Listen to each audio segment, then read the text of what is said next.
Teman-teman yang dirahmati Allah Subhanahu wa taala, setelah Nabi Shallallahu alaihi wasallam wafat, nggak ada lagi fitnah atau ujian yang lebih berat bagi orang yang beriman daripada fitnah Dajjal. Ujian apa yang paling berat dalam hidup kita? Ternyata itu nggak ada apa-apanya dibandingkan ujian atau fitnah Dajjal. Sehingga Nabi nggak mengkhawatirkan keadaan kaum muslimin di akhir zaman seperti beliau mengkhawatirkan keadaan mereka karena fitnah Dajjal. Ada banyak ujian kan dalam hidup kita. Ada ujian harta, ada ujian hawa nafsu, ada ujian kekuasaan, ada ujian musibah, ada ujian hubungan laki-laki dengan perempuan, ada ujian keluarga, ada ujian pribadi, ada ujian sakit, dan segala macam bentuk fitnah atau ujian. Semua itu nggak ada yang membuat Nabi lebih khawatir terhadap orang yang beriman di akhir zaman seperti Nabi khawatir terhadap ujian Dajjal kepada orang yang beriman. Kenapa ujian atau fitnah Dajjal ini adalah fitnah yang paling berat yang ada di akhir zaman? Saking beratnya fitnah Dajjal, Nabi mengajarkan kepada kita doa yang dibaca setiap kali kita sholat, yaitu pada saat tahiyat terakhir sebelum kita salam. Apa doanya? Allahumma inni a'udzubika min azabil qabr wa min azabin finnar wa min fitnatil mahya wal mamat wa min syarri fitnatil masihid dajjal. Ya Allah, aku berlindung kepadamu dari fitnah azab neraka jahanam, dari fitnah azab kubur. Kemudian dari apa lagi? Dari fitnah kehidupan dan kematian. Dan yang terakhir Nabi mengatakan wa min syarri fitnatil masihid dajjal, dan dari buruknya fitnah Dajjal al-Masih. Jadi dalam Islam itu al-Masih ada dua, Isa al-Masih dan Dajjal al-Masih. Cuman keduanya memiliki makna yang berbeda. Al-Masih itu artinya yang berjalan di muka bumi dengan membawa sesuatu. Kalau Isa al-Masih berjalan di muka bumi dengan membawa kasih sayang dan perdamaian. Tapi kalau Dajjal al-Masih berjalan di muka bumi dengan membawa kehancuran dan ujian. Ketika Nabi meminta perlindungan dari fitnah Dajjal, Nabi menggunakan kalimat dari buruknya fitnah Dajjal. Neraka aja nggak disebut kayak gitu. Neraka hanya disebut azab neraka, azab kubur, fitnah kehidupan dan kematian. Tapi giliran Dajjal, Nabi menyebutnya dengan istilah syarri fitnatil masihid dajjal.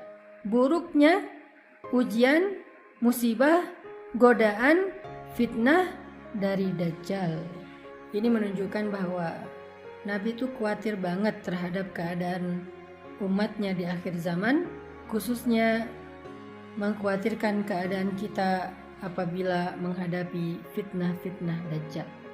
Apalagi yang lain yang diajarkan Nabi agar kita selamat dari fitnah Dajjal, agar kita selamat dari kejahatan-kejahatan yang muncul dari Dajjal.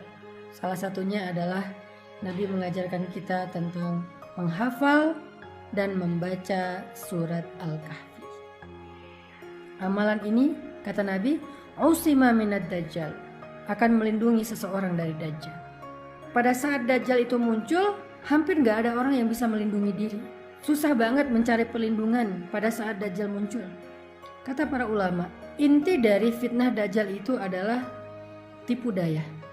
Dajjal itu punya kemampuan memperdayai manusia lewat harta, lewat kesejahteraan, lewat kehidupan, lewat kenyamanan, lewat nikmat-nikmat dunia yang dia bisa berikan dalam waktu yang sangat instan.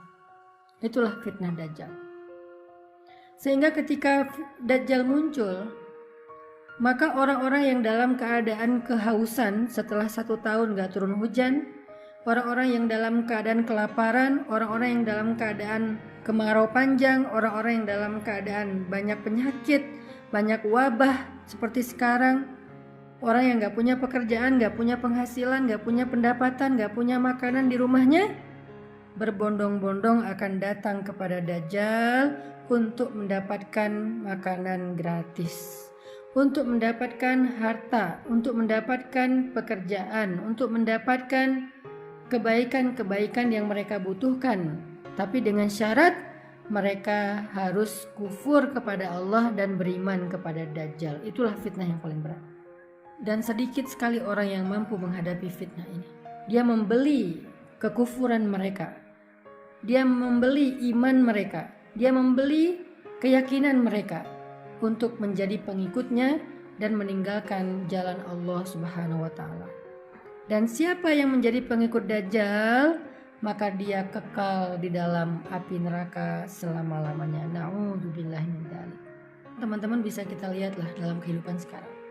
Bukankah kita sering merasa hampir putus asa dengan pekerjaan kita?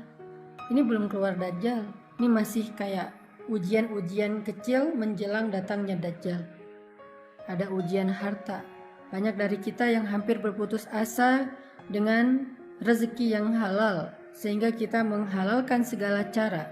Banyak di antara kaum muslimin yang udah gak peduli lagi halal dan haram, yang dia pedulikan yang penting saya bisa makan. Itu belum keluar Dajjal. Karena ketika Dajjal keluar, kondisi manusia itu dalam keadaan yang sangat-sangat sulit. Sehingga dengan kesulitan yang luar biasa berat itu, banyak orang yang akan berputus asa dan gak peduli lagi soal imannya, gak peduli lagi soal keyakinannya, gak peduli lagi soal akidahnya. Dia malah berburuk sangka kepada Allah. Sehingga tugas kita adalah melindungi diri kita dan keluarga kita. Kita baca Al-Kahfi, lalu kita ajarkan itu kepada keturunan kita, anak-anak kita dan keluarga kita. Membaca Al-Kahfi 10 ayat terakhir, atau menghafal Al-Kahfi 10 ayat pertama, dan kita hafalkan kepada anak-anak kita agar semua kita terlindungi dari fitnah Dajjal.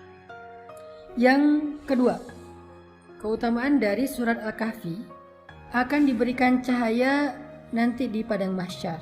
Dari Abu Sa'id Al-Khudri bahwa Rasulullah SAW bersabda, "Sungguh siapa yang membaca surat Al-Kahfi di hari Jumat, maka baginya cahaya yang terang antara 2 Jumat." Hadis riwayat Al-Hakim. Dalam riwayat yang lain Nabi bersabda, "Barang siapa yang membaca surat Al-Kahfi di malam Jumat, maka baginya cahaya yang terang di antara dia dan Baitul Atiq, yaitu Ka'bah." Yang pertama kata para ulama, maksudnya cahaya di sini itu adalah kemuliaan. Nabi kalau mengumpamakan kemuliaan, salah satunya adalah dengan perumpamaan cahaya. Jadi siapa yang membaca surat Al-Kahfi, maka Allah akan berikan dia kemuliaan selama 1 pekan. Sehingga jika dia wafat di antara hari-hari dalam 1 pekan itu dia meninggal dunia, maka dia meninggal dunia sebagai orang yang mulia dan dimuliakan oleh Allah dan para malaikat.